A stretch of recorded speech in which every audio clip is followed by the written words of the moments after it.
Tere! Siin Brüsseli päev Yana Toomiga. Kui Donald Trump kehtestas tollimaksud, arvasid mõned, kes hirmuga, kes hõisates, et Euroopa sai peaaegu surmahoobi. Tegelikult peale esialgset šokki selgus, et meil on vist vedanud. Majandusteadlased on juba mitu mudelit olukorra arengute kohta välja töötanud, nad on küll erinevad, kuid lõpptulemus on umbes sama.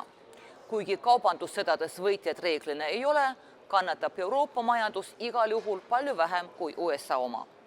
Saksamaal Kiilis asuv Maailma Majanduse Instituut usub, et USA SKT kahaneb aastaga 1,7%, samas kui Euroopa oma vaid 0,2%. Teisisõnu, Ameerika kannatab 8 korda rohkem. USA ootab ees ka inflatsioon koguni 7%, sest tollimaksud on alati löök oma tarbijate pihta. Euroopa Liidus seevastu hinnad langevad keskmiselt 1% võrra, sest tulevad samad Hiina kaubad, mis tehti USA jaoks ja konkurents sunnib tootjad need odavamalt müüma. Üldiselt oli ju Trumpi idee see, et tollide kaudu sunnida teisi riike ostma rohkem Ameerika kaupu. Seni aga on kõik sootuks vastupidi. Riigid kehtestavad vastumeetmed ja ostavad vähem USA kaupu. Hiina alustas kohe vasturünnakut ja ei kavatse taganeda, sama kehtib ka Kanada ja Euroopa kohta. Ainult Lõuna-Korea on alla andnud. Neil on ajalooline võlg USA eest, kuna Ameerika aitas neil võita Korea sõda. Ülejäänud seisavad vastu.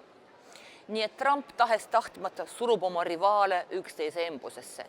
Ilmselt saame varsti taas sõpradeks Hiinaga ja läbirääkimised kaubanduslepingute üle näiteks Ladina-Ameerikaga kulgevad paremini.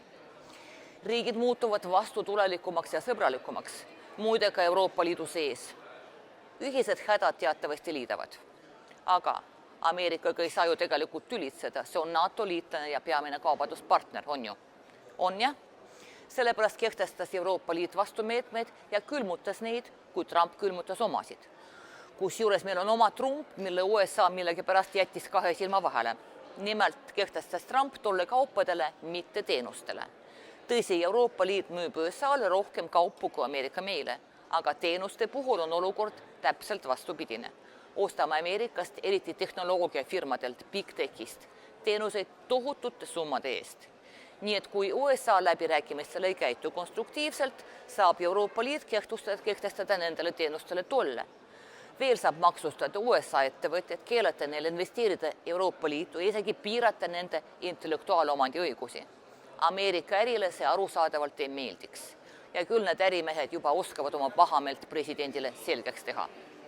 Nii et kui on see Trumpi silmis male mäng, siis ikka eriskummaline. Loomulikult pole olukord sugugi roosiline, näiteks Saksamaa ja Prantsusmaale võib kaubandussõda mõjuda halvemini. Aga see sõda Euroopa Liidu ja USA vahel ilmselt lõpeb veel enne algust. Euroopa istub praegu jõekaldal ja ootab, kuna kaubandussõjast Hiinaga kurnatud Ameerika lõpuks mööda ujub ja nõustub kauplema, mitte sõdima. Seejuures mõistlikel tingimustel. Nii et kui Valgemaja peremees ei vii Ameerika ja ülemaailmset majandust järgmise suure depressioonini, pole välistatud, et päeva lõpuks oleme talle isegi tänulikud.